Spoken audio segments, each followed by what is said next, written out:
Well, welcome to you all this evening. It's fantastic to be in this packed room. It's a wonderful atmosphere already, and I'm delighted to welcome Professor Rosi Braidotti, who I've known for many years, and whose work I've admired greatly. We're delighted to have you here this evening, and we've had to campaign to get Rosi, but I'm glad that the campaign bore fruit. Briefly, Rosi was born in Italy and grew up in Australia, where she received her first degree at the Australian National University, and then went on to the Sorbonne to work in philosophy, getting her PhD in 1981. Rosi has taught at the University of Utrecht in Netherlands since 1988. You must be one of the most loyal employees ever, and is still there. She was appointed as a founding professor in women's studies, and in 1995 she became the founding director of Netherlands Research School of Women's Studies, a position she held until 2005. Even more impressive in many ways, Rosi is the pioneer in European women's studies. She founded the inter-university Socrates network, NOISE, and the thematic network for women's studies, Athena, which she directed till 2005. Rosi is currently Distinguished University Professor at Utrecht University and founding director of the Center for Humanities.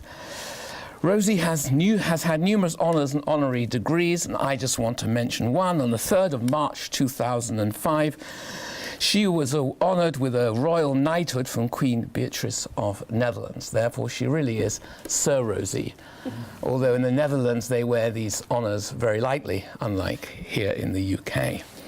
And of course, she's published far and wide. That's why you're here. And her recent books, which I'll just mention, include The Posthuman, 2013, Nomadic Subjects, 2011, Nomadic Theory, published in the same year. So please join with me in giving her a very warm welcome. Thank you very much.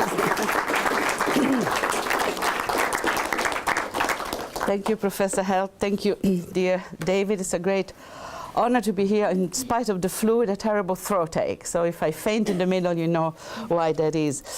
David Held and me, we've known each other during the Cold War, after the end of the Cold War, before 9/11, before Brexit, and before Trump. We have survived some of the greatest achievements and some of the greatest catastrophes of 2 centuries so far.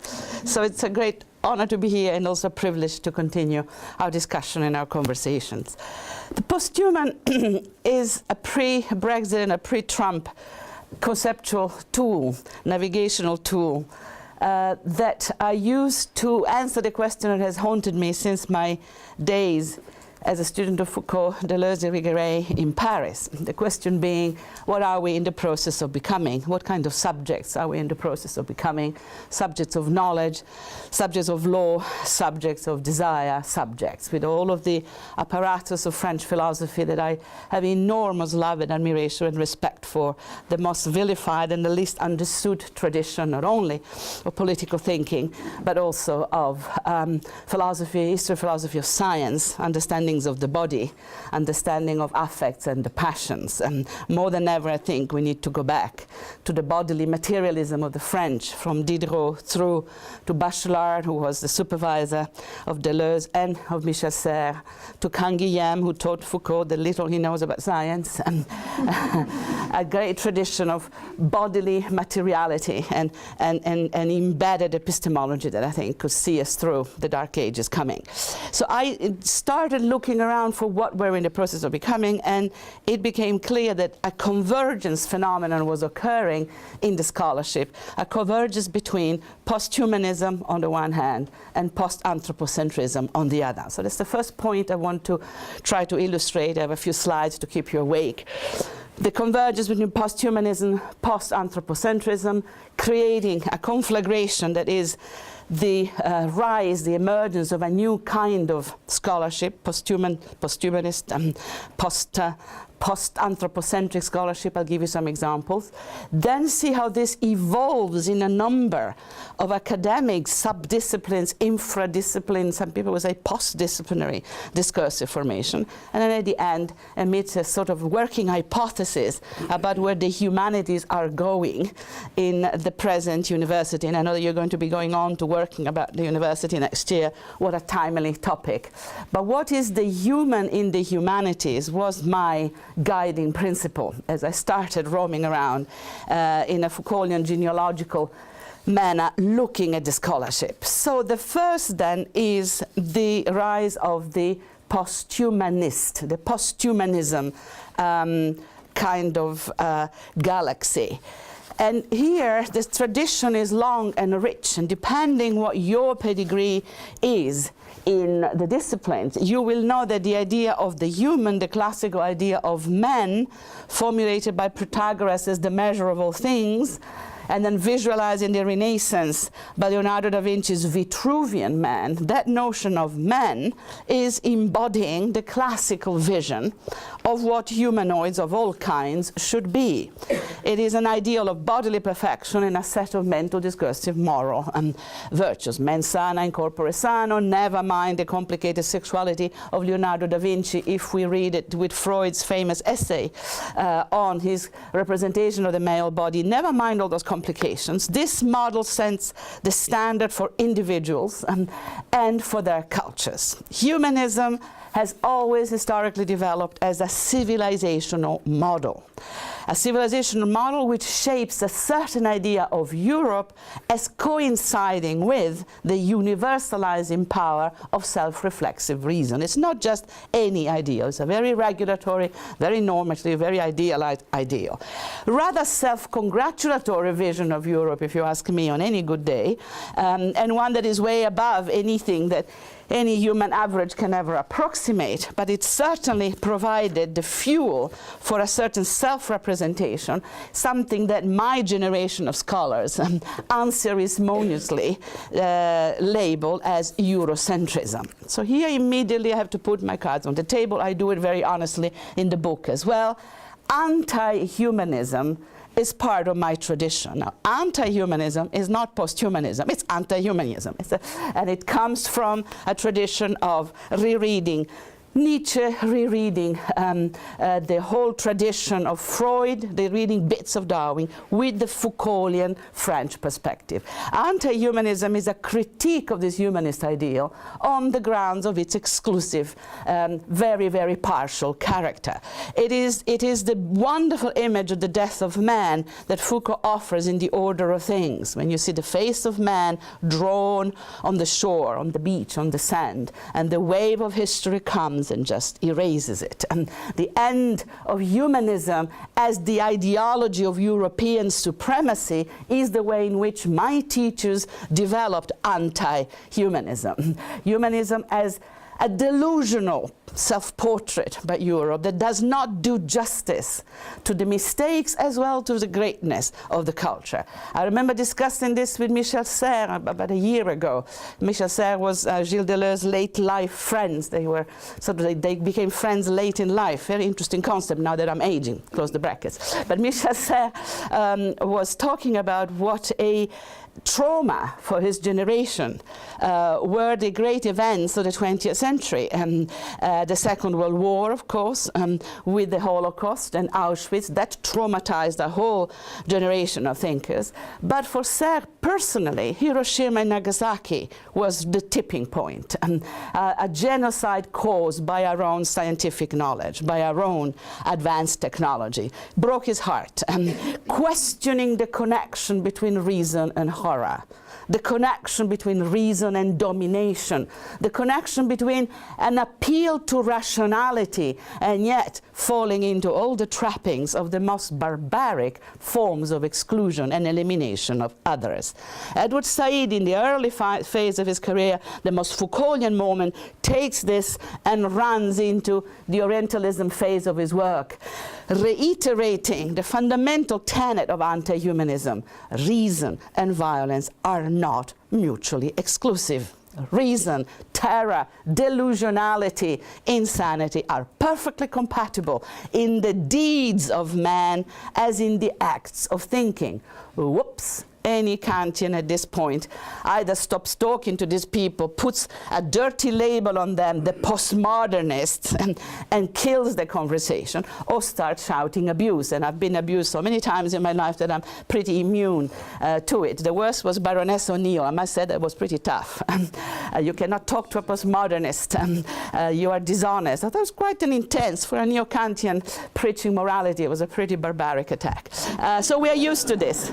You need to understand that the connection between reason and horror is of the greatest importance here, because for the generation of my teachers, it meant that the events of the 20th century, or Second World War, were not at all of the order of some temporary loss of reason, of some irrational choice by which people elected leaders that turned out to destroy the democratic systems which had actually propelled them to power. Sounds familiar?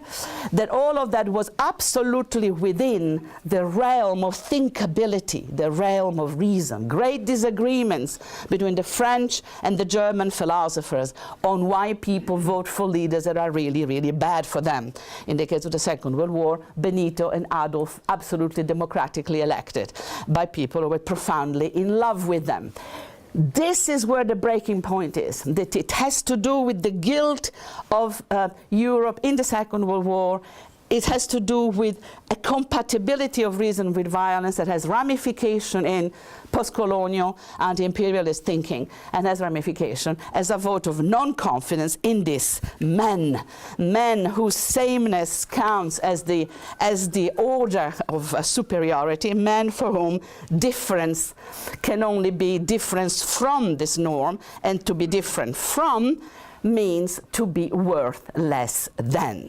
I would argue in the second half of the paper, if we get there, that the radical epistemologies that come up at the same period, but I will treat them separately, from the 1970s on, radical epistemologies, new discourses that call themselves studies. The prototype would be the Birmingham School's cultural studies, that the studies areas are splinters of this critique of humanism. They are productive splinters of the anti-humanist moment, and exemplifying the cries of rebellions of social groups that say, am I human in that same way too?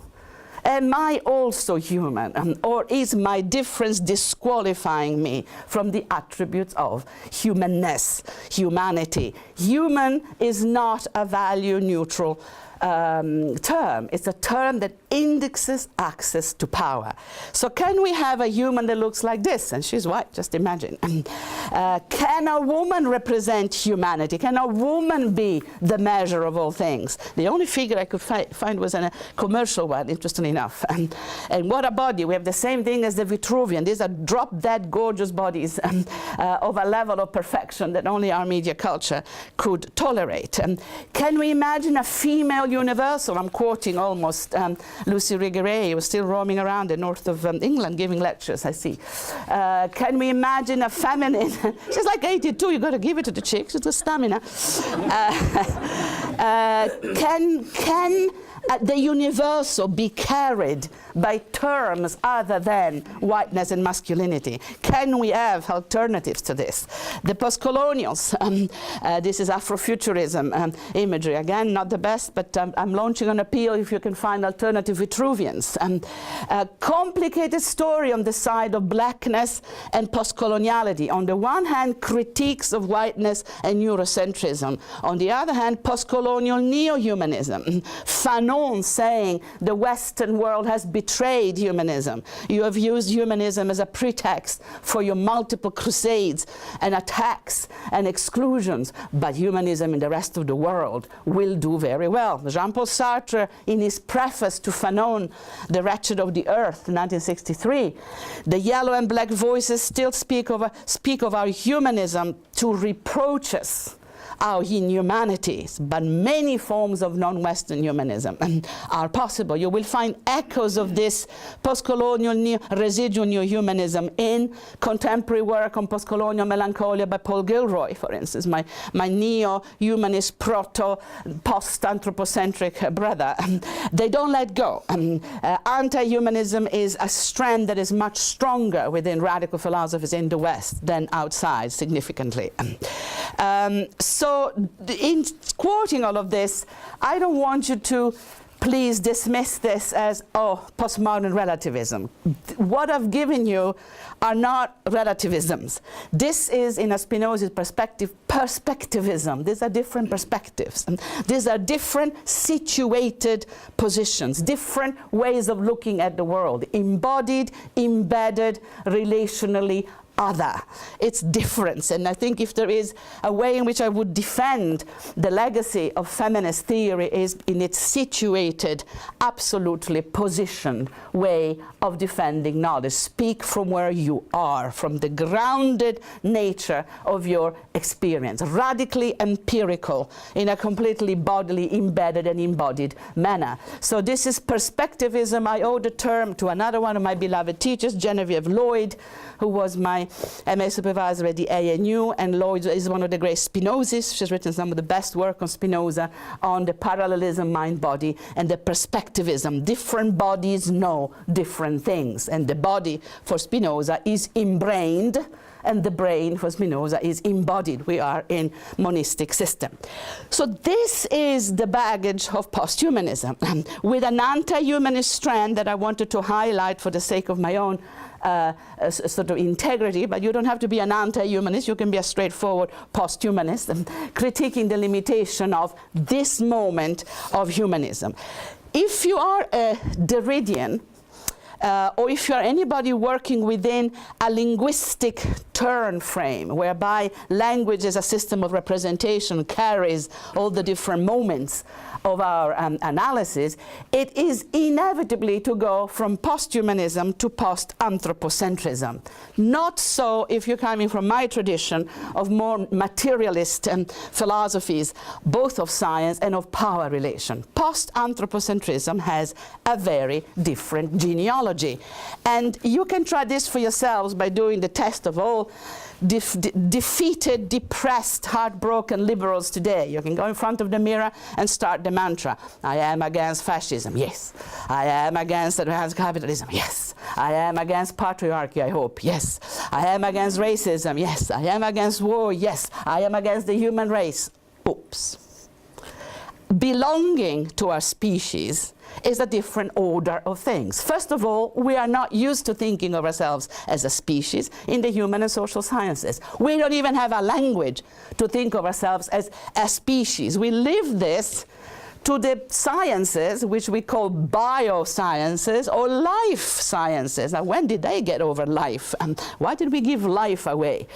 They have a language for this, but in the human and social sciences, we don't think of ourselves as anthropos, the member of a hierarchical, hegemonic, violent, very evolved and sophisticated species that has granted itself the right to access the bodies of anything that lives on this planet and in the water. This is what anthropos is. Phenomenal, incredibly oversized brain that doesn't show in half of the things that she does. So the idea of a human life bios that sort of capitalizes on and colonizes non-human life, Zoe, is, for human social science, a relatively new concept. Of the great figures of the post-modernist apocalypse, Marx, Freud, Nietzsche, and Darwin, Darwin is the one that didn't really make it into our language and our terminology. And if you look at the studies on Darwin, even in cultural critique, they're few and far. Gillian Beer, 1908, because she's a genius before everybody else. But basically, Darwin is missing until very, very recently. So there is something about the human and social sciences here that makes us, according to our critics, dementedly anthropocentric. And you can be the most radical of the anti-humanist. You can come from LBGT plus post-colonial plus imperialist plus race critique and still be profoundly anthropocentric. In fact, the most recent twist of the scholarship has a very strong section of the queer movement re-embracing humanism, militantly almost, re-embracing anthropocentrism to rescue what's left of our rights in a world, as David Held would say, where the liberal order has collapsed. So anthropocentrism as the hidden side, the blind spot of our thinking.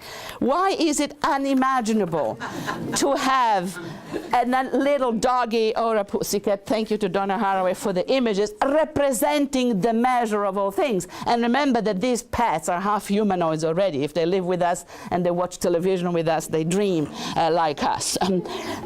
So why is it unimaginable? It's almost like a hubris, a sense of arrogance. What do you mean man is not the measure of all things? Maybe white man is not, maybe British-speaking man is not, but anthropos. So there is here an interrogation of the kind of underbelly of our own sense of belonging that has been coming up very strongly in the scholarship because of two major sources, the Anthropocene and the critiques of globalization, poverty and the climate change, climate change crisis.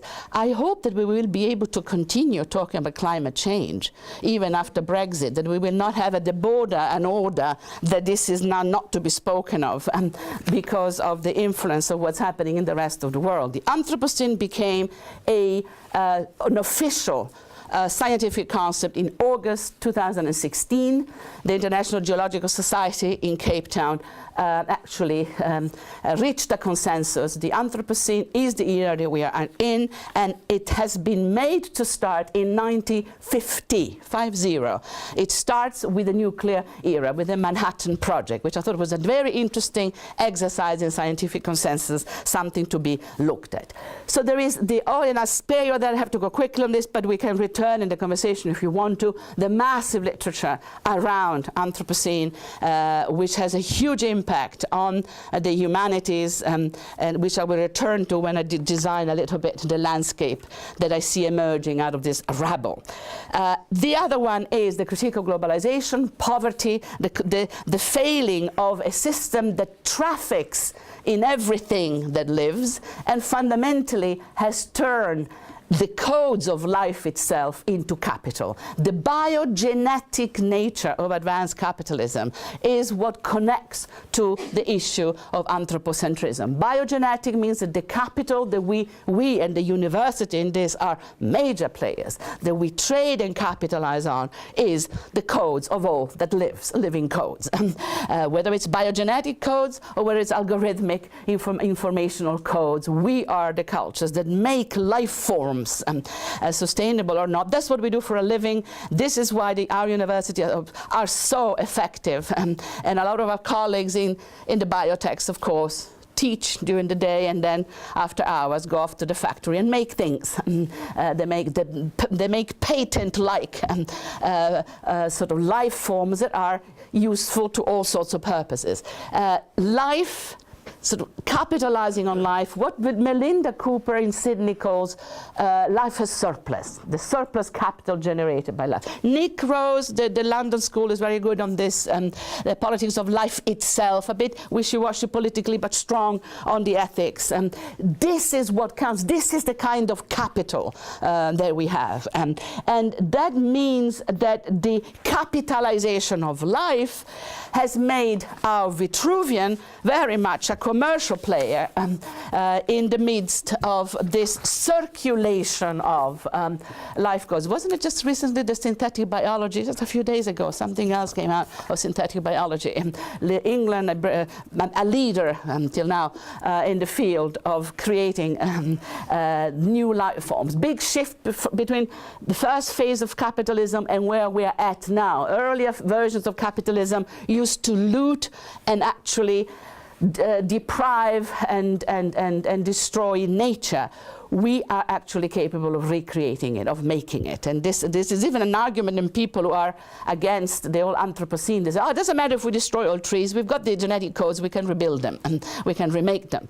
So this idea of remaking life, of undo, it's called de-extinction. And I think the Kew Gardens seed bank is at the heart of the de-extinction program, bringing back life forms that have been perished. Sounds like science fiction, but it's not. It's the science, it's the university of today. This is why I say post-anthropocentrism does not follow immediately, sorry, the Redians, from the critique of humanism. It's a different story with different roots and different implications. And some of the implications are attacks of serious anxiety.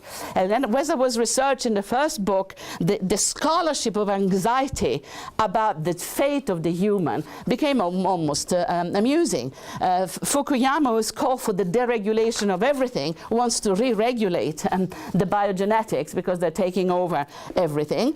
Habermas, in his great conversations with Ratzinger, expresses the great concern that human nature may be undergoing some mutation, one of your books, David. Of course, Sloterdijk, a very mysterious thinker for me, but his answer to Heidegger on this, and an extraordinary thinker, Pope Francis, his encyclical letter on the environment, have a look at it. It's most extraordinary. If you take away I do this test with my students, I take away the author and I just take an extra and says, who has written this? And on every occasion, about a third of the class says Felix Guattari. And then there is one or two words that gives it away. Pope, of course, had a major Anthropocene conference a few years back, and his keynote speaker was Naomi Klein, if you can see where I'm going with this. Extraordinary. So literature of anxiety, I think that's very important to see that the posthuman has a profound element of fear and uncertainty, what is happening to us. And the us in question is what intrigued me as I started reading through this, coming from a tradition, as I said before, where we take the human as anything but a neutral category. The human is not neutral at all. It's a category that indexes access to a set of entitlements. See the Vitruvian. So coming from that tradition, discovering that major thinkers all of a sudden were questioning the human, I thought we have a situation. And the situation that we have is that we have gone posthuman. That there is an understanding that the figure of the human is not to be taken for granted, that we actually don't agree, horror, about what the generic figure of the human could possibly mean. Donna Haraway argues, man, the taxonomic type, has become man, the brand. That one. Masumi talks about X-Man, a genetic matrix embedded in the materiality of the human. Hart and Negri talk about an anthropological exodus. So the idea of a loss of consensus about what counts as the human. The scholarship is overwhelming. We have discursive production on humanism and anti-humanism, on the inhuman, the posthuman. There's a manifesto of the posthuman, extraordinary, 2003. A bit futuristic, a bit funky, but it's there. The school coming from the Gaia, Bruno Clark, post-anthropocentric metamorphosis, ceasing to be human, the non-human, the extinction of life on Earth, extinction, period. Extinction is very big. If you Google Scholar extinction, you will get a whole thing. There's a lot of Nietzschean joy at the extinction of our own species. I don't get it, being a simple female, but it's out there. Insurgent posthumanism is my favorite, interesting, on how all the dispossessed of the humanist tradition will join forces and overturn the existing order. Speculative, of course.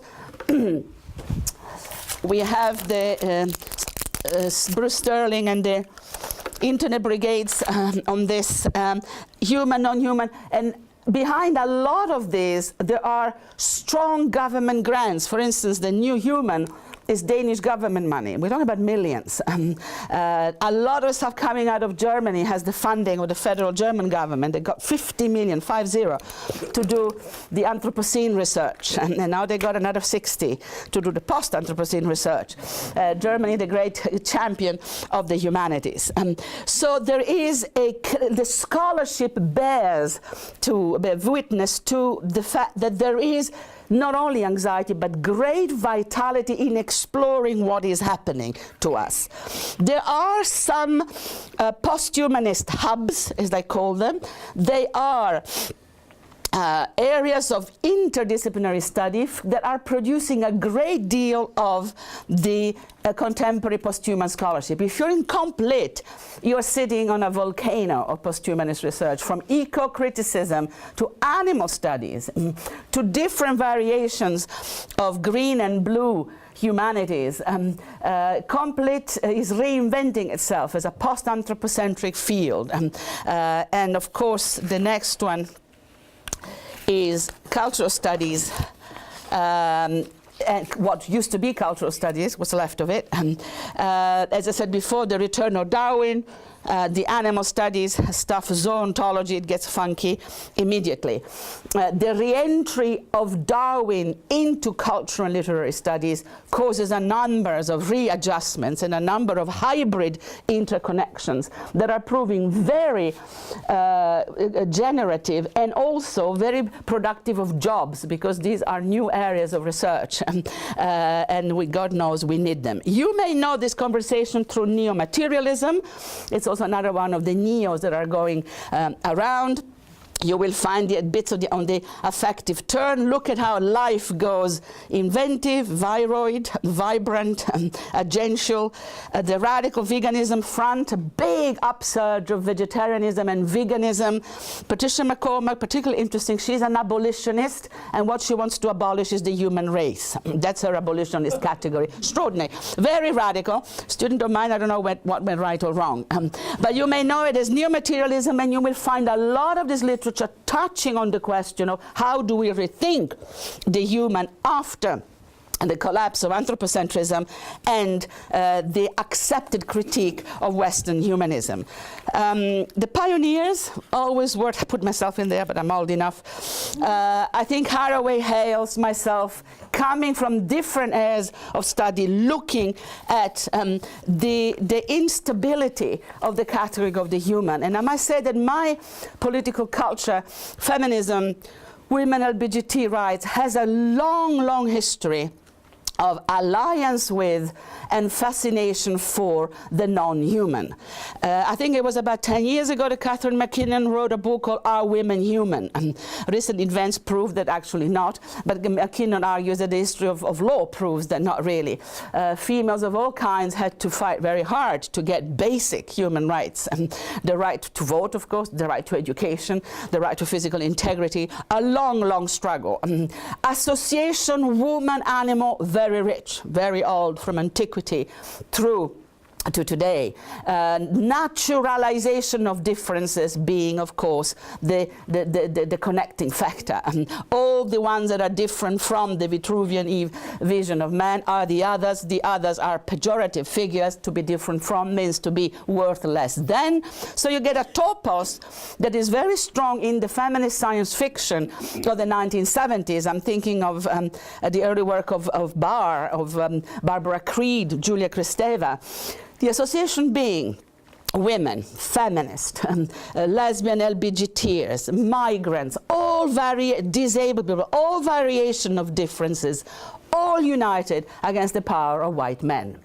And this topos of exiting the dominion of masculinity and whiteness with an alliance of the marginal creatures is up and running in queer theories today, in a lot of the contemporary musical and cultural culture, where there is a sort of anthropological exodus. I'm quoting Mark Hartner, a wanting out, a voting with your feet. I do not want to be part of this, whatever this is. This is the Posthuman Planet. I have to go quickly because it's not the paper, that's not the core of the paper. The core of the paper is coming in the next section. But what I tried to defend so far is that there is a posthuman planet in the scholarship, that there is a real shift about what counts as the basic unit of reference for the human, a concern that is political, economic, as well as symbolic and normative about what we take as the common denominator of our belonging to something that would tie us together in the age of extinction of multiple species and threatening extinction of our own. The next phase of the argument is the institutional answers. And the institutional answers are loud and clear. And we were discussing with some of this before. Oxford has probably given the strongest, the loudest answer with the Institute for the Future of Humanity, which is the seat of the transhumanist project that I think some of you are involved in or certainly know of, Nick Bostrom and co. Transhumanism is a sort of an accelerationist argument in some ways. It is an argument for human enhancement through a combination of interfaces with computers, clinical psychology, analytic philosophy, and a lot of money. A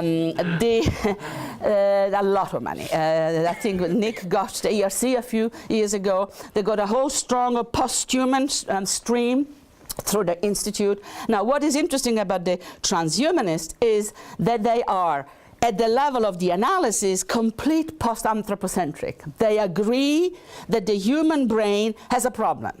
Our brain is an obsolete, tiny little thing. It's a big thing, but we are obsolete in using it. The brain functions are slower than the computational networks that we've created. Whoops.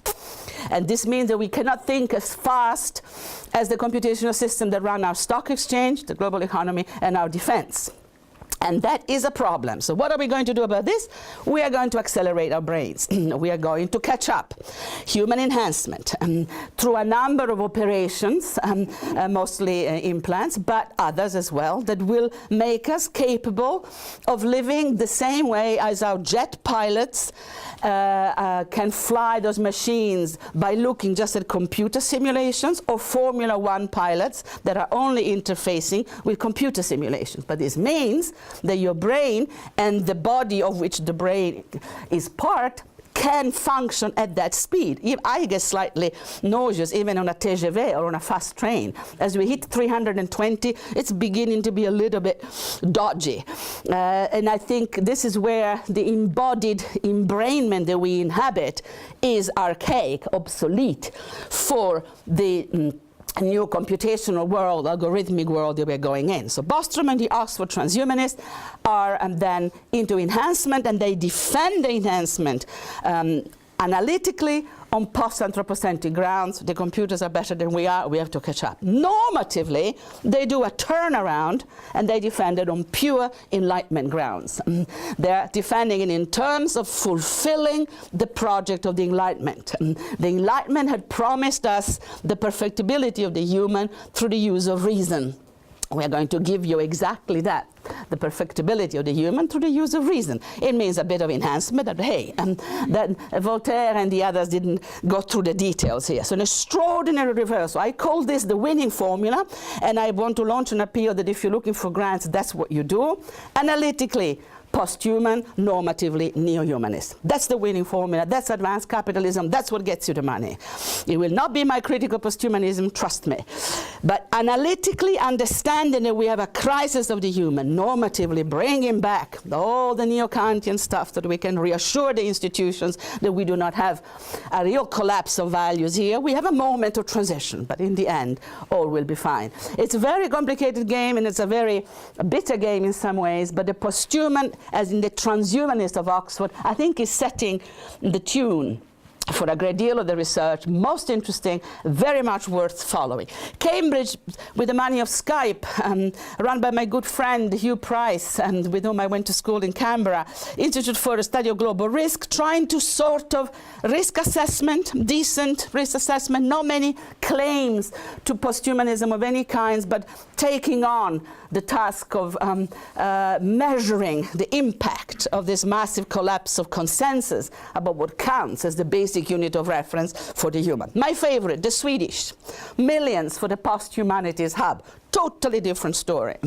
Posthumanities Hub accepting the explosion of the category of the human, accepting the necessity to learn to think in a post-anthropocentric manner, experimenting with different ways of going. Experimenting is the key term here. Give the humanities the space to run fundamental labs where we can experiment with what the post-humanities would look like if we start from the end of humanism or the transformation of humanism and the end of anthropocentrism. We need to experiment with language, with concept, with pedagogies, with new modes of embodiment that would carry the old culture into this brave new world of codes and computational networks. German Anthropocene project in Berlin, go into the website Haus der Kultur der Welt and cry. They've had 350 PhD grants on the Anthropocene to get the system ready to rethink the universe. The second phase is called Technosphere. Same story, 60 million, federal money, experimenting with artists, with linguists, with everybody. Massive. Berlin as the capital of the new humanities, no question of that. Coming from a country, the Netherlands, that is not investing 1 cent in the humanities, my students are flocking to Berlin, which is only a couple of hours away, massively. Watch what the Mellon Foundation will do in the USA with the closing down of the National Endowments for the Humanities, which has been announced a few days ago. We will be left with the foundations, and Mellon has invested a lot of money into the non-human boundaries of the human, rethinking the human. This particular one is with Michael Berube at Penn State, but it is one of a series of experimental projects that we will give visibility to the new modes of scholarship that do not assume a human subject at the center, but a very different configuration, not only of the subject, but of the subject of knowledge, that is to say, the scholar. So what are we to make of this? So now I start the paper again with another angle. I could repeat everything I said till now by saying that over the last 30 years, interdisciplinary new areas of studies that call themselves studies have explored the margins, the interconnections, the vitality of posthumanism and post-anthropocentrism. The first generation, mine, gender, feminist, queer, race, post-colonial, cultural studies. I know it's like studying the pyramids, but what the British Cultural Studies School has done to the European and world knowledge throughout the 1970s is something that we really have to put on the agenda. What Stuart Hall and people did in Birmingham is extraordinary. It's like it never existed, because all of that stuff is Cold War knowledge. But it's extraordinary how cultural studies redefine the terms of cultural and social inquiry, changed the social sciences, made sociology and culture very much close. It's one of the greatest things that British social sciences gave us. So please, the Birmingham School, go back, don't let it be lost. Extraordinary. I am old enough to remember film, television, and media studies. Oh my God. And prototypes of the radical epistemologies that were then to evolve and transform. Now, what these studies areas have in common is that they have taken their leap, they've taken a bit of distance from both humanism and a little bit of anthropocentrism, but not a lot. Humanism is their target. They want a more balanced account of what the great humanist tradition has done in the humanities. The answer to the question, what is human about the humanities, cannot just be humanistic values. That's not a possible answer for my generation. We need to take into account relations of power, of domination. It's not a question of either, or it's a question of and, the greatness and the not so greatness. A more balanced account of the achievements of our cultures. the institutional life of these studies areas is dodgy. Mostly, they settle in between the disciplines, alongside the discipline, far away from the disciplines, or nowhere in sight. And my entire career was spent in pretty new radical areas, and I share this with all of my generation. Judy Butler and I even wrote an essay together on why people like us never got a job in philosophy and never will. You will find that in a big history of philosophy edited by Alan Shrift, volume 7. But we went out and we invented gender studies, and we gave ourselves another disciplinary home. But is it a disciplinary home? Is home the right term for this? Or are we looking at nomadic, rhizomic knowledge formations, if you see where I'm going with this, but I'll return to this. In common, also, a certain familiarity without getting stroppy or offended, of the fact that reason and violence actually can work together. The point I made before. I'm not point getting totally stroppy or offended. They have what can happen in real life has to be thinkable in the realm of ideas as well. Foucault here, very important on the relationship between reason and power. So there is this capital with a complicated disciplinary and institutional history. What I would like to argue on the basis of my posthuman incursion and excursion is that we have a second generation of studies areas explode. In fact, it's exploded beyond control. And I'm launching an appeal. I would like to collect a few more studies areas if you can think of some. This is just a little bit what I've gathered over the last few months. Disability studies, but it's already classical. Fat studies, success studies, celebrity studies, globalization studies, new media. Even new media is old. New media is again archaeological. We now have software studies, internet studies, game studies. Since that, I've been told we have algorithmic studies and post-Snowden studies. But I'm sure that as we speak, another study is being invented. The inhumane aspect, post-Cold War studies, conflict and peace studies, human rights, humanitarian, trauma, memory, reconciliation studies, death studies, already split into death studies and suicide studies. Bath is the capital of that, and Bristol also, extraordinary courses. Now, when does, first of all, death studies become an academic discipline, and at what particular point does death studies split into suicide studies, and what can we expect next? The resurrection is like the Terminator, the Terminator thing. So we have, what do we have? An escalation, an increase of disintegration? Do we have reconstructions? What is this? The fungi running, sort of growing at the feet of the massive trees of knowledge of the classical university? Because one of the interesting things about particularly the second generation of studies areas is that they are perfectly compatible with cognitive capitalism, with the cognitive nature, with the market economy, with the cognitive nature of our economy. They play into the codes culture. Even death studies can go easily into medical issues, epidemiological issue of public health.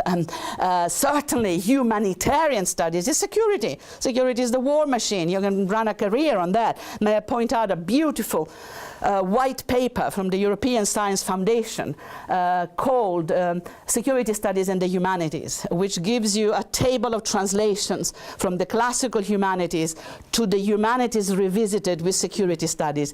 It's extraordinary, and it's an eye-opener. In Horizon 2020, not that you will be going forward, but in Horizon 2020 in Europe, all the money for the humanities and the security studies, which covers on the one hand the history and on the other one the algorithms. So what have we got here, and how are we to read this?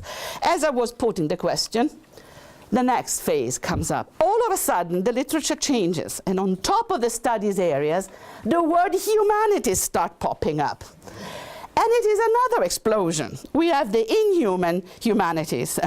We have the digital humanities, of course, transformative, nomadic. Tate Stimson just published adjectival, that's my favorite, very ironical, very satirical. Medical humanities, biohumanities, public humanities, civic humanities, community humanities. And again, I'm launching an appeal. If you're finding more of these, let me know. Global humanities, ecological humanities, etc., etc., etc. We have, in other words, a shift from the traditional and by now archaeological studies areas that claimed, shall we say, fragments of the critique of humanism, or vehicles by which to tackle anthropocentrism. We have a discursive leap to a meta level, where all of a sudden every respecting university has to have the environmental humanities and the digital humanities, otherwise you don't count. Now you go and have a look at what environmental humanities and digital humanities contain, and the humanities are a thin little layer in between massive computational and code-driven sort of stories. This is why Goldsmith is shutting down cultural studies. They just need algorithms now. They don't need the old cultural studies. They can absolutely make do with algorithmic media studies. This is the culture that matters, and we don't need anything else. At what particular point do we have this meta-discursive leap, and what does it mean? In a collection of essays, and this I'm going to my conclusion, that will come out in Theory, Culture and Society in a few months, co-edited with Matthew Fuller of Goldsmith, I emit the hypothesis that we need to look at this phenomenon, first of all, very critically and very urgently, because the reality of the humanities in institutions in my part of the world is anything but rosy, in spite of my attempts. We have real serious problems of funding, in fact, of survival, and the Trump administration will not help. But even before that, last year in Japan, 28 faculties of the humanities were closed down. I have the honor of being a member of the European Academy.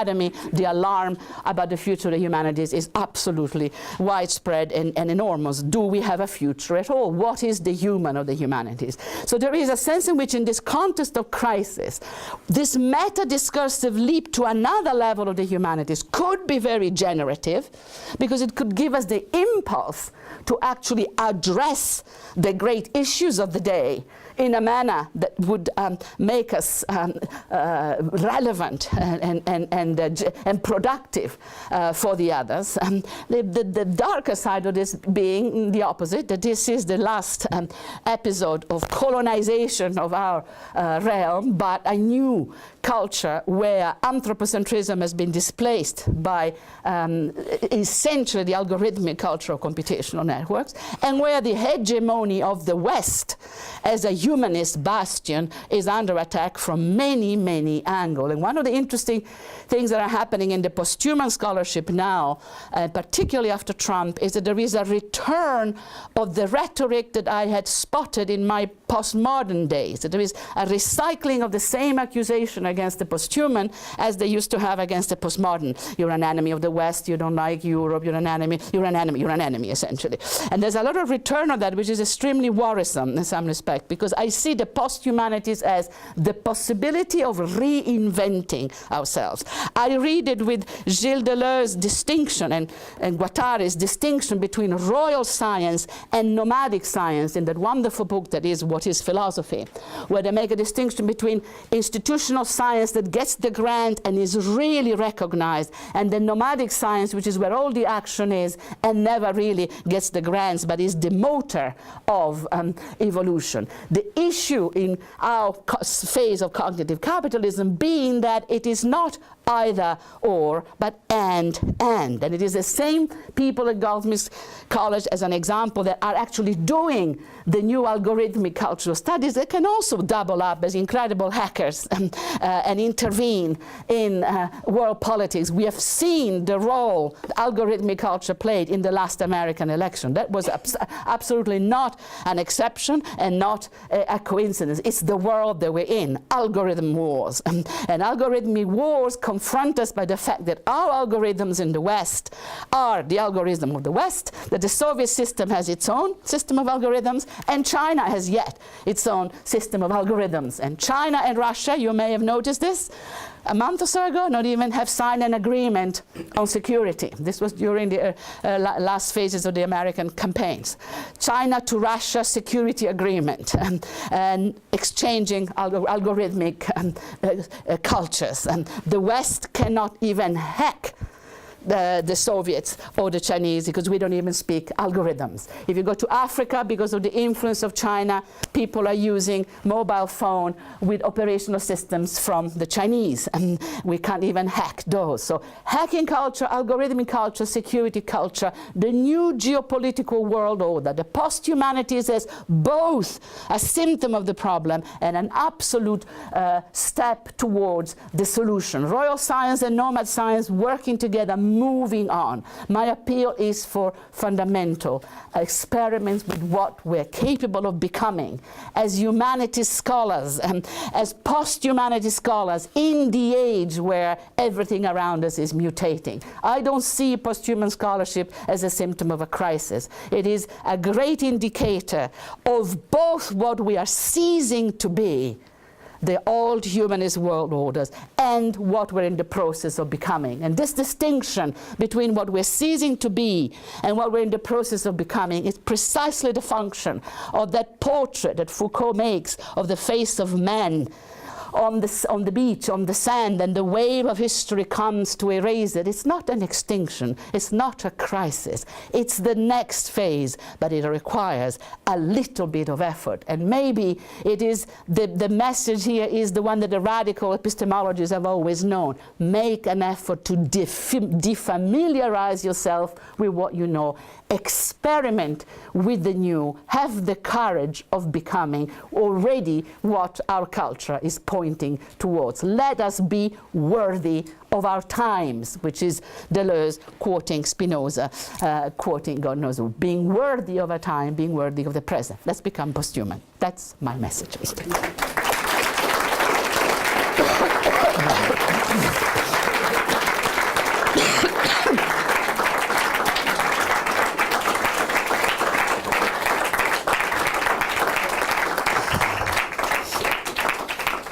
Thank you, Rosie. If you had a sore throat before, you'll certainly have a worse one now. It's just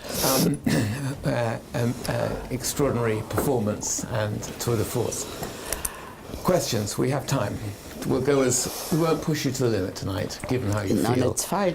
But we'll push a bit. So, can I see some hands? Yes, please. What is the subject behind the algorithms and the technology? That's a question. Okay. I'm not sure that behind What it. kind of human is that human? I think this is why I have made my alliance with serious algorithmic studies people. And I do think that with all of its difficulties, Goldsmith is an interesting example, but there are other colleagues. The Germans, maybe if we go to the institutions for a moment, if you see how the Germans are answering it, you will see. For instance, one of the alliances has been engineers and artists, for instance. This has been very strong in the German experiment. Programmers and artists. I am not a programmer, I don't speak that language, but algorithms are protocols of functions. They require maths, but they're also very guided by underlying concepts. There is a whole school of algorithmic theory inspired by Amartya Sen and Martha Nussbaum. I talk about it in my book. Peter Paul Verbeek is the figure at the Technical University in Holland that wants to write Kantian principle into the algorithms, giving the protocol a moral code before we shoot or before. That would slow down the decision-making process, but it would make it more moral. It's a very interesting example of an experiment. I think it is a more worthy experiment than Nick Bostrom just wanted to accelerate our brains so that we can catch up with the machines that we made. Although that's very important at the level of our evolution, considering that we do have machines that are faster than we are. So the subject at work here is always collective. You have that in our warfare as well. Drones are how we fight our wars. They are post-anthropocentric machines. They are devices that are flown from a distance. But the decision to shoot the drone is always made collectively by a team that has ethicists, engineers, army people, psychologists, and then the fire order is given. I must say that research on the ethics of drone shooting is very scarce because the war machine is private. And so we cannot get real data, for instance, on how the pilot, the flyers, the shooters of drones are trained. We know that they are kids out of school and they have to be good gamers because you're basically playing games. And they're trained in an army base outside Las Vegas. That's all we know. But what they do, who trains them, what the effects are, that's very contested because we can't get the data because it's privatized. This is an example of the limitation of social science and humanities research. But there isn't one subject behind this. There are always team efforts. And this is why the experiments are interesting. Also experiments with language, like Cyrillic, the famous Cyrillic algorithms. Remember in the Hillary Clinton, Donald Trump campaign? Go back and look at the discussion about hacking. At one point, Cyrillic alphabet algorithms came up, hilarious, but also dramatic. The foreign languages applied to the posthuman world.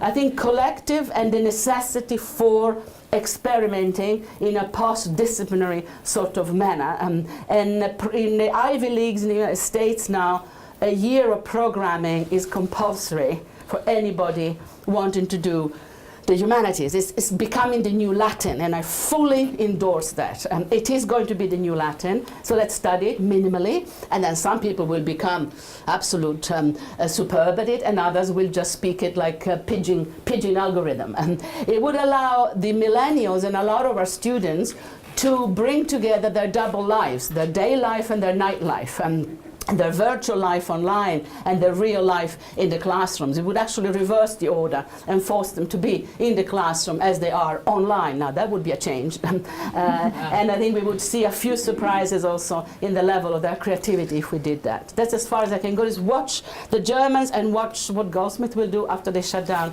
cultural studies, which is inevitable and timely, I should think. Pietro. Much for the lecture. So let me ask you a question which perhaps isn't coming from the perspective of the traditional politics department. I mean, I guess that one has the impression, listening to the talk and looking at the changes in the distribution of economic and political power, mostly west to east, as we were talking about over dinner, over the last 30 years, that maybe we are becoming post-human because someone else is becoming very human, but at the end of the day, someone will be human in the exclusionary sense of the term, in the sense that they will exercise power, in the sense that they will be top of the food chain, and so I wonder whether these cultural transformations are not a sign of our ability to somehow transcend our understanding of our nature and of our condition, but rather slightly more sad recognition that the spirit of history is going somewhere else, if we want some metaphor for ego, and that this is what is left to us to be post-human, because someone else is very human. I'm a student of Deleuze, I pass on Hegel, but I'll take very seriously the part of the question on who are the new human, if by human you mean, the hunting season is open. In the first generation of critical studies, we would have called them the dehumanized others. But that was first generation the posthumanist studies. That was the 80s. Now, because the human is so contested, you can't even say that. One term that we have agreed on is disposable bodies. There's a lot of literature on this. What are the disposable bodies of the current mutation? Now, that's a very interesting one, and there's a lot of stuff, a lot of good social science research on this. I named my favorite the Sydney School of Melinda Cooper, because they combine the reading of the biogenetic nature of capitalism with biopower. And it's a really good combination, a very rare one. The disposable bodies tend to be the same old ones, but not completely. There is a delinking of the traditional reference of negative difference and the conditions of marginalization. It's not all blacks are excluded. Until recently, we had a black man in the White House. We miss him already. Not all women are oppressed. White women are called to task for our intrinsic racism and blindness to color. Not all gays are revolutionary. We have a very solid right-wing gay community. Pim Fortuyn in the Netherlands, the man who started the crisis from which we never really emerged. Berlusconi had more gay advisors around him than the entire government ever did. So we need to look at phenomena like this, which they are understudied, in my opinion. So there is a delinking of what were the subject of modernity and their radical power. That started already in the postmodern era. It's become more extreme. The disposable bodies if you read Advanced Capitalism with Deleuze and Guattari as schizophrenia, that is to say, as the delinking of the financial economy from the real economy, which is the core of the schizophrenia. I recommend Anti-Oedipus from 1972, the first section on the analysis of advanced capitalism that anticipates the financialization of the economy and the coming of debt as the great source of capital, and extraordinarily insightful. According to that reading, the disposable bodies are cutting into what used to be the working class and the industrial base of the subject of modernity, of the vision of modernity. A lot of white bodies in pain. A lot of white male bodies in pain. And that is new. And it is not a sector of the population that has been trained, socialized, accustomed to speak of pain easily, if at all. I wrote a very sad and tearful piece against Trump after the election. It's an e-flux. You can go and look at it. It's a good piece. But I maybe go a little bit quickly, because as a result of that piece, somebody sent me a link to a documentary that I recommend very highly called Oxiana, about addiction to medical prescribed drugs in the former industrial districts of the US of A, Pennsylvania included. Massive epidemic. 50,000 white men die every year of that epidemic. The Financial Times commented in the recent speech by Trump when he says the American carnage, they interpreted the carnage in the light of this particular epidemic, which is what Elvis Presley died of officially prescribed drugs. Now, if we put this in the context, we have a new situation, we have new disposable bodies, and in a sector of the population that has no historical, what shall we say, accoutrement, training to speak of pain. In Europe, this has gone dramatically wrong. Europe does not have the disparity in income of the Anglo-American world. We have a lot more social democratic in our distribution of income, but nonetheless the dispossessed white are howling with pain, and those disposable bodies are part of the inhuman underbelly of the posthuman predicament, and something that we need to look at very, very carefully. I think that opens a whole new sector of inquiry. The chief scientific officer at Google, Ray Kurzweil, argues that probably within about 3 decades, the algorithmic, because of its increasing processing power, will become reflexive. Is it Martin Rees, you mean, of Cambridge? No, it's Ray Kurzweil, who used to be at MIT, Okay. The age of spiritual machines. Okay. And he argues that what a reflexive algorithmic will probably want is rights, not power, but respect. Now, I wondered, A, do you buy this argument that this is going to happen, but B, what kind of response do you think would this, what kind of challenge will this present to transhumanists? Because in accelerationist terms, we're probably not going to catch that up. And already, the packet switching of internet messages around the world, there's no human agency. No. The internet does that itself. Yeah, self-corrects, and there's a smoke, a cup of tea goes on. Yeah. So, I mean, might we respond to that? Will we learn from that? Will we benefit from that? Do you fear that? There's half of me that wants to pop the champagne and say, what a fantastic prospect, what a culture. What a scientific power to be able to do that. The scientist in me, I mean, I just love these developments. And I think that technophilia drives a lot of my research on the posthuman. How extraordinary. And so that's the first answer.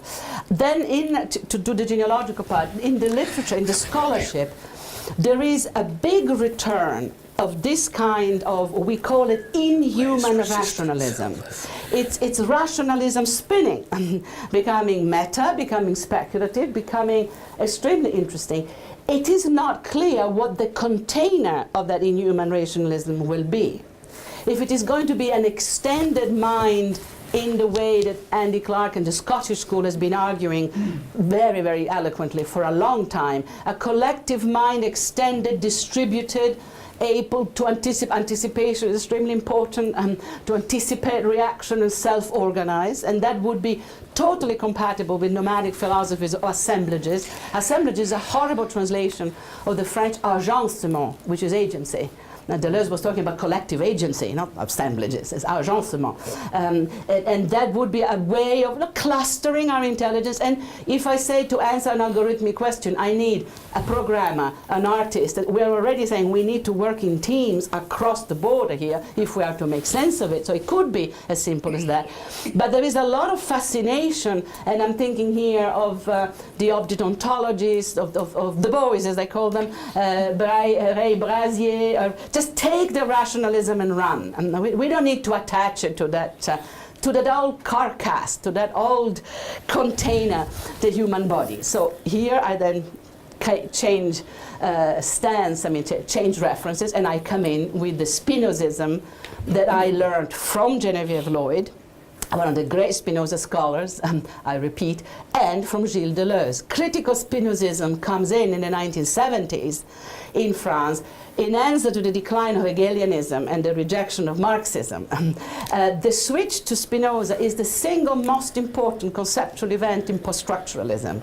And it is the one that was not noticed until yesterday. Partly because the post-structuralism that made it across the ocean was the linguistic school of Lacan and Derrida, that was very Hegelian, and that became very, very important in America, a bit in the UK, and that becomes the French philosophy. The materialist school of Gilles Deleuze was much later in coming because it's tougher and more political. So the switch to Spinoza was noticed very recently. One example, the book of Pierre Marcheret, Hegel or Spinoza, 1979, the book that documents the change of paradigm, was translated into English in 2011. At the back of the Deleuze Fed, which exploded of its own spontaneous combustion, and I still do not understand how that happened, most extraordinary thing. So I want to reattach the machinery of rational thinking to an embodied container. That body does not have to be the liberal individual body of the fiscal unity formatted in the period of modernity. It can be a Spinozist body, which is an amalgam of multiple body, an interconnected body, a relational body. Bring back Andy Clark, bring in Deleuze. We can, John Protevi, fantastic Deleuzean, working precisely on this. We can have different prototypes, but I would really want to keep embodiment, embodiments, carnal roots, interconnections as the container for the enormous cognitive capacities, which I agree are exploding literally under our nose. So am I what? A bodily nostalgic? I would hold on to the bodily roots. I would be a Spinozist in that sense, as opposed to the more speculative neo-Kantian inhuman rationalists, which are very compatible with Nick Bostrom. So they work very well. They're in the mainstream of this revolution. So that may be the united front that we have to confront with our disposable bodies as the point of reference. I guess the problem I have with Spinozism is that it just grabs the latest available technology and turns that into a machinery as rational thinking. So rather than a machinery for or of rational thinking, the machine becomes rational thinking. So if Freud manages to think that the brain is like a steam engine, it's like, oh, it's pumping up stuff, it's got sort of pistons and it's kind of like generating thoughts, etc. And now we have thinking machines, so, oh, we don't have them now, but we'll have them tomorrow. And of course, the brain is like a computer. It used to be like an enormous fish, then it was like God, then it was like a steam engine, now it's like my iPad, or whatever it is. I mean, algorithms are command languages. Human languages are not command languages. They are other than that. To talk about, oh, in the future, we might have a computer that is like a human brain, well, perhaps, maybe once upon a time, fish had brains that were like steam engines. The fact is, crude Spinozism simply says, whatever the technology is that we have now, that's what we are. But we're not. And I guess my question to you would be, is it the case that humans and human language is or can be more than circuits mediating commands? Because if you say that we are merely command systems, then there is nothing to be lost. There is no point in the humanities. You know, once upon we wrote poems to Hamlet or whatever it is, and then we wrote poems to Darwin, and now we're going to write poems to, I don't know, the computer that lives in the sky. I just wonder, do you actually accept that humans are simply command systems, our brains are just command languages, we are simply algorithmic systems? Because biologically and computer-wise, they do not explain the thing that Spinoza cannot grasp, which is the thing that is other than the material, which is consciousness, which is reflexivity. Anyway, I just wonder whether or not you think there's anything being lost. I just said the opposite. I said that there is an embodiment and an interconnectedness that is of the greatest importance. So I think my position on this is clear. But I think what is significant about your answer is that if we were having this discussion, say, in an academy of sciences, people from the maths and the sciences and the life sciences would turn to you and us and say, you don't get it, do you? And I have had this experience, and I describe it in my book, of being told by the scientists that the scenario that you describe now is not the future, it's the science policy of today. It's how our universities are funded today. This is why Oxford is pumping millions. I'm not talking about Ohio State College, I'm talking about Oxford, into the cutting edge experiment with an equation that I personally find very questionable. The equation, our brain equal computer, equal clinical psychology, equal analytic philosophy. I find it really problematic. I would have a very different equation there. Distributed consciousness, distributed cognition, Spinoza's embodiment, accountability, and very different technologies going with it. But this is where the system is going. I think you need to have this conversation with your vice chancellor and with the science faculties. This is Durham. You're a big player. So I think this is the problem of the humanities. That people are saying to us, you are getting the science wrong. You still think that the human is the center of everything. What have you been under a rock for the last 30 years? In your face. I have had at the Dutch Academy people saying to us, you people should not be funded, you are getting the science wrong. Okay? In your face. Why? Because we assume the centrality of anthropos. And there the discussion begins. So it's a very serious discussion, but we don't agree about what constitutes the basic unit of reference for the human. It's our rationalism. Well, rationalism doesn't need the human. That's the point. That's the point of our computational system. And that posthuman is getting all the funding for research, and my critical posthumanism is not getting any of the funding. Our appeal to have fundamental labs, we have to go to Sweden and to Germany to get fundamental labs where the humanities could experiment with what kind of subject could we have that could reach a compromise between the old culture and the new. Why are algorithms not like poetry, or are they? But where are the spaces where we can have that conversation? A space like this, but not in the mainstream of the academy. And there is a strong chance that the humanities will not be able to negotiate this transition. Strong chance. The odds against us are enormous. And I say this with pain in my heart. It's not because I'm critical of humanism that I want the death of the humanities. On the contrary, I would like them to move on to the next world, to the next phase. But the odds are against us. Demented nationalism and intrinsic anthropocentrism, the two odds against us. Back, the late, much regretted, back on methodological nationalism, and the question of the algorithms, the question of anthropocentrism. These are challenges. Are you up for one or two more? Of course, with pleasure. Yes. Thank you for the talk. So this is quite a speculative question. Where and how does your figure of the posthuman, which I know is fuzzy, stand in relation to Stenger's intrusion of Gaia and the coming end of the world with the Anthropocene? And how does it sit with the sort of Terence and What a great question.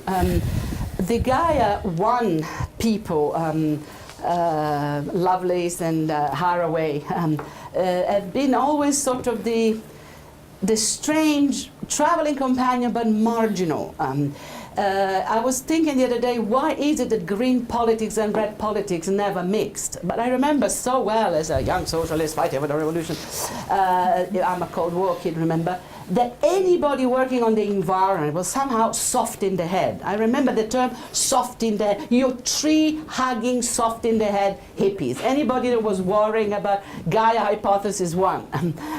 Whereas the proper people were not smashing the system and fighting for socialism.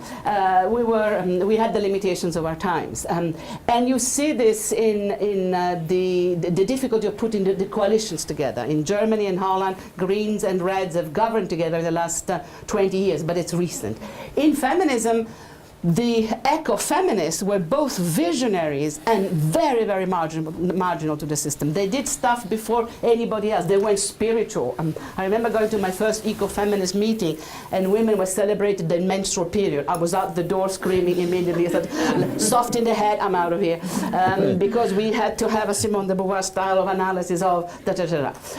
So that's the first thing about Gaia, and so the story is there, and Donna Haraway is important because she bridges the two cultures. Cyber Manifesto is 1985, and the subtitle of Cyber Manifesto is A Socialist Feminist Manifesto for the 20th Century. Socialist feminism. That subtitle has disappeared in the 1,000 million reprints, but if you look at the original, it's a Socialist Feminist Manifesto for the 20th century. Bless her soul. She's about to come to Holland, and she's coming to Tate Modern. It's her last trip ever because she doesn't want to travel because she's getting old. So don't miss Haraway at Tate Modern in March. And she's presenting a film as well. Close the bracket. The other thing about Gaia 1 is that they are Spinozist. But they are Spinozist not in the French Spinoza. They're Spinozist. All that lives is holy. The interconnection between things. And that creates some very interesting dialogues once Guattari enters the equation with the three ecologies, and the whole Spinozist twist takes over ecological thinking. And Gaia too, and I have Bruno Clark as an example of these, is very important. Again, Donna Haraway, the bridge figure, and characters like Lynn Margulis, who do the philosophy of lives in a cooperative, posthuman way. It's not about the survival of the fittest, it's about microbial interconnection. That's why microbial research is so important. It's about clustering of life forms from the most minute and cooperating together to create sustainable systems. And all the literature that we're getting today, fascinating, on mushrooms and fungi and bacteria, is fantastic. Anna Tsing, the mushrooms at the end of the world, extraordinary stuff. Going back to the classics, a lot of stuff on the classical worldview. Using the second Spinoza read a lot of Deleuze in that. Stacia Lemo, transcorporeality. We're full of bacteria, and 90% of our genes are shared with animals. We are already part of it. We just don't think right. That they are much more at home with post-anthropocentrism. There is this alliance with the animal that is part of my political culture. Remember, women, animals against the power of men. It's a long tradition to this. And indigenous epistemologies are coming up as a major source of input. Now, to call them even indigenous epistemologies, not doing them honor. They are alternative cosmologies, an alternative relationship to the earth. What's happening in British Columbia and Australia on alternative cosmology and how they impact social and legal discourse. So I think that there is a strong resonance there, and I will never be sort of tree-hugging in that sense, but I do notice a sense of liberation that my anti-humanist posthumanism has when they tell me, and Donna Haraway never fails to remind me, that I am just a collection of bacteria, and they think, oh, terrific, it's a real crowd in there, we are not alone.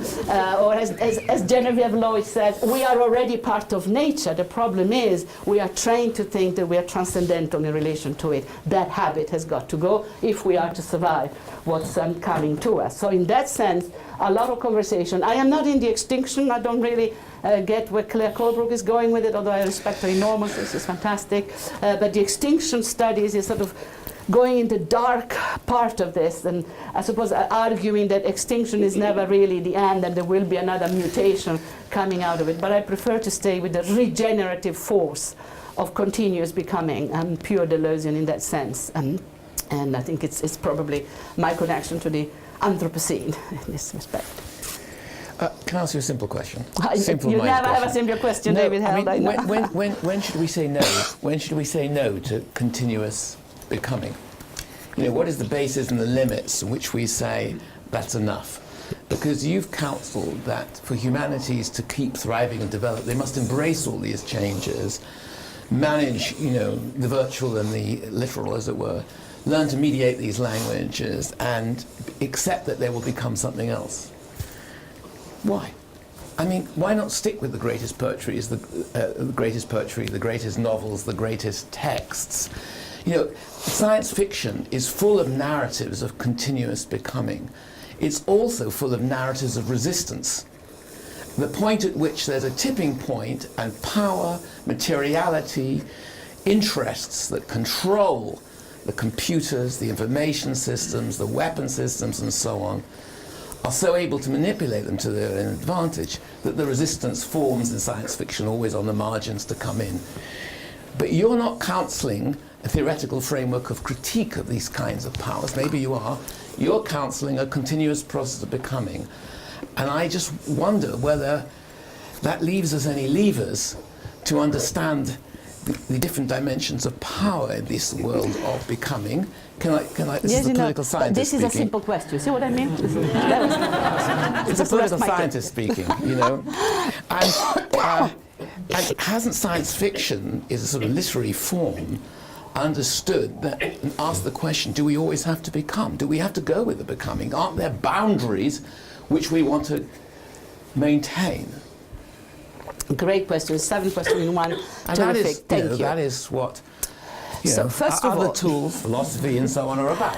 So, first of all, it's not either or, it's and. We can absolutely go on, and I would like us to go on peacefully with the humanities. They're not letting us go on. Certainly not in literature and cultural studies. They're not. They're cutting down. They're cutting back. There's hardly any money for research. There are no jobs. So we need to address that question to our policymakers and our politicians. Why are you not leaving us alone? If we could be left alone to do what we do best, we probably wouldn't have such an explosion of posthumanist literature and scholarship of anxiety. We're not being left alone. The only area where this respect for the text of the classical text is unquestioned is in the People's Republic of China, that has something like 2,000 new faculties of the humanities. Some of our students are heading in that direction, and they have adopted the syllabus of the Ivy Leagues, so they teach Latin and Greek. And we stopped training people in Latin and Greek in Europe a long time ago, so they're hiring people from Eastern Europe, New Zealand, wherever they can get them, to fill in their faculties. And they've repackaged a lot of our curriculum in courses called Great Text of the Western Traditions. Predictable, there's not a single woman in any of them. You just look at them. So there is a repackaging of this in function of the global economy, the global educational market. Really interesting to look at and very questionable. So I would be very happy to let it go on. It doesn't. But that's only the tip of the iceberg. When do we say no? In my philosophical approach, the first response to that is, who is we? The constitution of a we, a community that can say no, is the first act of resistance, and for Deleuze, of composition of subjectivity. We need a consensus among the humanities that On the one hand, we want to go on with what we do best, and on the other hand, maybe we try to respond to the great challenges of today in answer to all the incitations of our government. Both the UK and the EU are stressing the great challenges. We have to be relevant, we have to get jobs for our students, we have to be responsible. The students have to get jobs. There aren't jobs in our area, so let's see if we can do something for the environment or for security. As I think it's a way, as an educationalist, of also have a sort of a moral approach to the future of these kids, and that we are pastorally responsible for.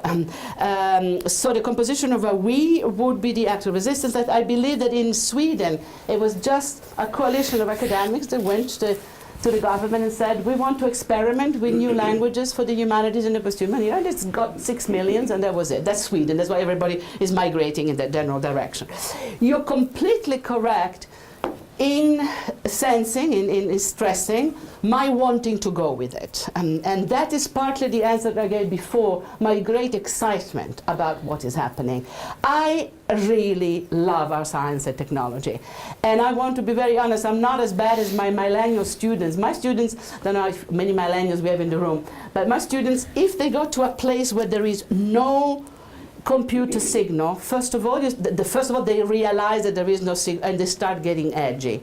Then they start sweating, then they turn green, then they leave. You've got no classroom. I believe you have a list of places that you know there is no signal, you just never even go there. Not having a satellite signal is like, you can't breathe, it's your oxygen. To get you offline is not even a question, we shouldn't. You live there. You're the natives, that's your oxygen cloud. Mine is still the old terrestrial one. So we need coalition, we need we's that are agreeing to the excitement of the days, the pragmatism that this is what we have, and the desire to reinvent the humanities. Second element of this is that I'm not nostalgic at all.